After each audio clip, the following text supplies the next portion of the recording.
प्रदेश की हर बड़ी खबर हो, राजनीति हो या क्राइम की वारदात, सरकारी सूचना हो या व्यापार से जुड़ी कोई अपडेट हो, देखिए उत्तर प्रदेश की हर खबर। डी न्यूज प्लेटफॉर्म के साथ आपका अपना चैनल। विश्व आदिवासी दिवस पर कानपुर सहित विभिन्न जिलों, देश के प्रदेशों एवं अमेरिका, ऑस्ट्रेलिया, ब्रिटेन सहित विश्व के अनेक देशों में विश्व आदिवासी दिवस मनाया गया। इस अवसर पर सड़कों पर उतरकर रोड शो एवं रैली के माध्यम से लोगों ने अपनी सांस्कृतिक विरासत को लेकर जागरूकता एवं एकता का परिचय दिया।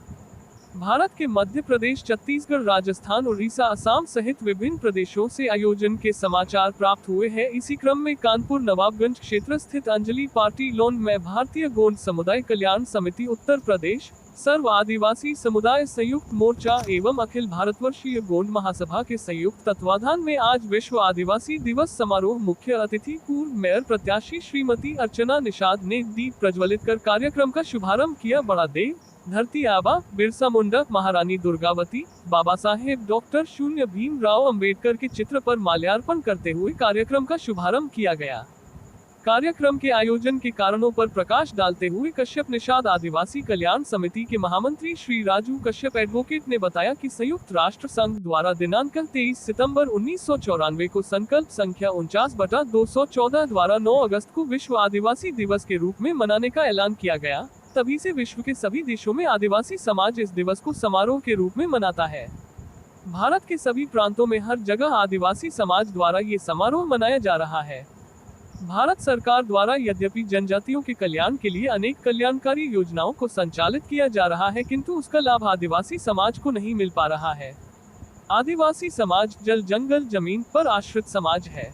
आदिवासियों के हक पर अन्य जातियों के लोगों ने कब्जा कर लिया है। बदलते सामाजिक परिवेश में आदिवासी समाज के लोग अलग अलग व्यवसाय करने लगे हैं। उनके व्यवसाय को ही उनकी जाति मानकर प्रताड़ित किया जा रहा है। उन्हें अनुशून्य जाति, अनुशून्य जनजाति की सुविधा से वंचित किया जा रहा है। इसलिए सामाजिक हित में सभी सदस्यों को सहयोग करना चाहिए। श्री मुन्ना लाल गोंड इंजीनियर ने कहा कि उत्तर प्रदेश में आदिवासी जनजाति गोंड एवं उसकी पर्याय उपजाति धुरिया, नायक, ओझा, पठारी, राजगोंड 17 जिलों में अनुसूचित जनजाति तथा शेष उत्तर प्रदेश में अनुसूचित जाति की सूची में है। इस भेद को समाप्त करते हुए संपूर्ण उत्तर प्रदेश में गोंड जाति को अनुसूचित जनजाति की सूची में रखे जाने की मांग की गई है। जिलों में सक्षम अधिकारी कर्मचारियों द्वारा गोंड जाति के सदस्यों को अनुशून्य जाति, अनुशून्य जनजाति का जाति प्रमाण पत्र जारी करने, सुविधाएं देने एवं सत्यापन करने में आपत्ति लगाकर सुविधाओं से वंचित किया जा रहा है, जिससे समाज में भारी रोष व्याप्त हो रहा है। इस समस्या का अविलंब निराकरण करने की मांग की गई है। समारोह में श्री मुन्नालाल गोंड जी, श्री कोमल सिंह जी, श्री श्रीकांत गोंड जी, श्री राजकुमार गोंड जी, श्री राम नारायण निषाद जी, श्री राजू कश्यप जी, श्री कौशल वाल्मीकि जी, श्री राहुल पेंथर जी, एडवोकेट श्री विनोद पाल जी, श्री दीनानाथ गोंड जी, श्री स्वामीनाथ गोंड जी, डॉक्टर शून्य चंद्रभूषण गोंड जी, श्री उमेश गोंड जी, श्री शिवानंद गोंड जी, श्री राम गोपाल गोंड जी, श्री शेखर कुमार गोंड जी, श्री अशोक कुमार गोंड जी, श्री संदीप कुमार जी, श्री छागुर राम गोंड जी एवं श्री महेश कुमार गोंड जी, श्री रामजी निषाद जी, मनोज निषाद, देवी प्रसाद निषाद, नंदलाल गौड़ मुख्य रूप से उपस्थित रहे।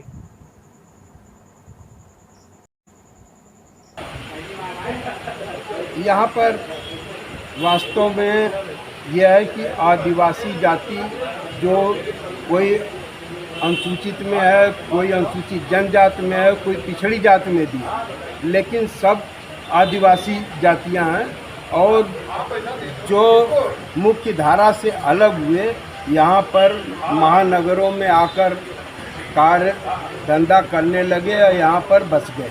तो यहाँ पर कम से कम ऐसी 20 जातियां हैं, सभी जो है आदिवासी हैं और यहाँ पर मनाने का एक उद्देश्य हम लोगों का रहता है कि सभी जो आदिवासी जातियां हैं एक मंच पर एक साथ आज के दिन इकट्ठा होंगी और अपनी समस्याएं को साझा करेंगी।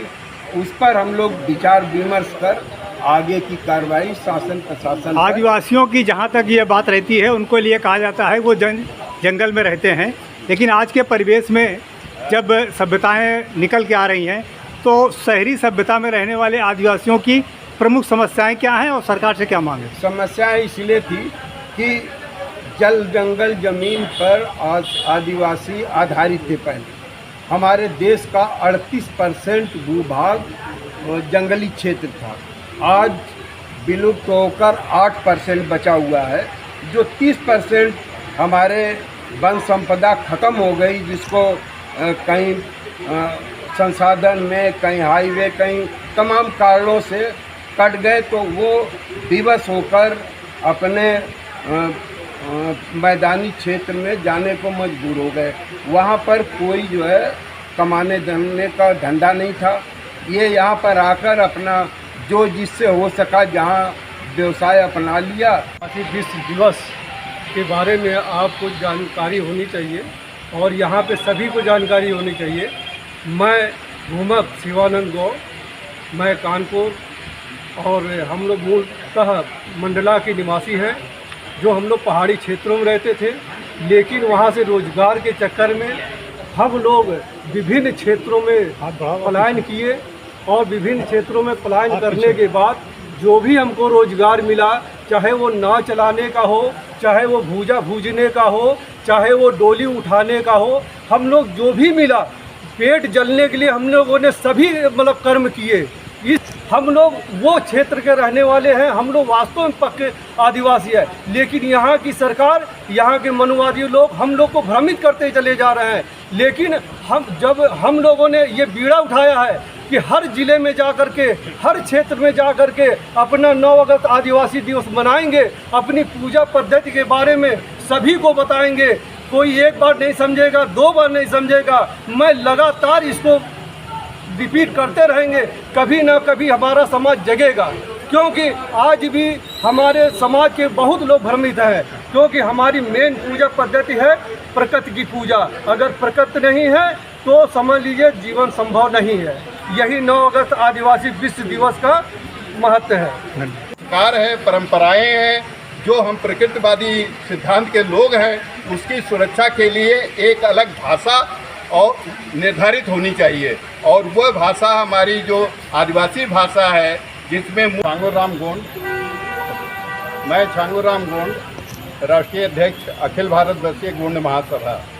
देखिए, विश्व में जो यहाँ की आदिम जातियाँ थीं, आदिम जातियाँ जो प्रकृति से संबंधित थी, उनको मूल निवासी कहा गया।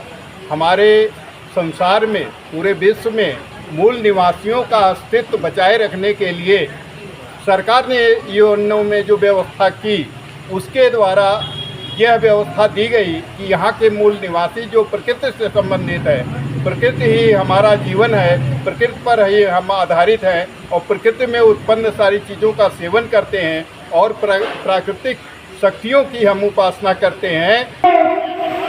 अभी हमारे बहुत से अच्छे वक्ताओं ने बहुत अच्छी हमको ज्ञानार्जन किया। उसी कड़ी में मैं ये कहना चाहता हूँ कि जितनी संख्या है उतनी बहुत है, क्योंकि 1.25 लाख से एक लगाऊं तो एक हमारा कार्यकर्ता 1.25 लाख के बराबर है। साथियों, सबसे पहले हमें अपने समाज की माताओं को, बहनों को कार्यक्रम में लाना चाहिए, क्योंकि आपने देखा होगा कि एक विशेष समुदाय जो भागवत कराता है, उसमें सबसे पहले महिलाओं का ब्रेन वॉश करता है।